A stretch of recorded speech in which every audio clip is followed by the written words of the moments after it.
ಜಯ ಜಯವೇ ಆದಿಶಕ್ತಿ ಪರಮೇಶ್ವರಿಯು ನಮ್ಮನ್ನು ಕಾಯುವಳು ಶುಭ ಫಲವನ್ನು ನೀಡುವಳು.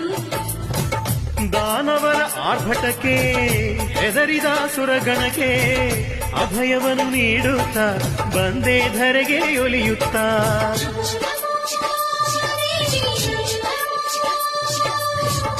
ಅಂಜಿದ ಮನಗಳಿಗೆ ಕರುಣೆಯ ಕಣ್ಣೊಳಗೆ ಮಮತೆಯ ತೋರುತ್ತಾ ಕಾಯೇ ಅನುಕ್ಷಣ ಹರಸುತ್ತಾ 64 ಕೋಟಿ ದೇವತೆಯರ ಒಂದೊಂದು ವಂಶದಿಂದ ರೂಪ ಹೊತ್ತಳು ಆಕಾಶ ಭೂಮಿ ಒಂದಾಗಿ ನಿಂತಳು ರಕ್ತಸರ ಶಿರ ಚಂಡಾಡಿ ಕೊಂದಳು. ನಮ್ಮ ಮನ ತುಂಬಿಹ ಅಷ್ಟಮದಗಳ ನೀನಿಂದು ದೂರ ಮಾಡೇ ದಿವ್ಯ ರೂಪ ತೋರಿ ಮಂದಹಾಸ ಬೀರಿ ಬಾರಮ್ಮ ಚಾಮುಂಡಿ.